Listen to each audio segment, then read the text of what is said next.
অনেকে জিজ্ঞেস করছেন যে ভিজিট ভিসা কেন রিফিউজ হয়।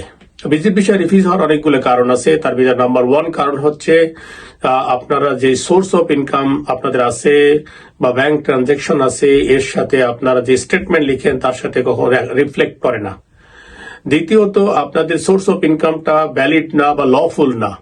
এইটা অর্থাৎ আপনারা অনেকেই যারা অ্যাপ্লাই করেন দেখা যাচ্ছে যে টাকার পরিমাণ তারা আপনারা 2-1 দিনের ভিতরে অথবা অল্প দিনের ভিতরে কোন জায়গা থেকে ঢুকাচ্ছেন এর কোনো হদিস বা প্রপার ডকুমেন্ট আপনারা সাবমিট করেন না।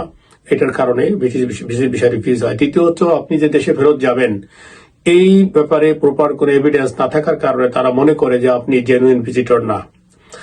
আর এটা হলো মেইন এই কয়েকটা কারণে ভিজিট ভিসা রিফিউজ করে। আপনারা যারা ভিজিট ভিসা অ্যাপ্লাই করবেন, অ্যাপ্লাই করার আগে আপনাকে প্রুভ করতে হবে বা এস্টাবলিশ করতে হবে নাম্বার 1 আপনার জেনুইন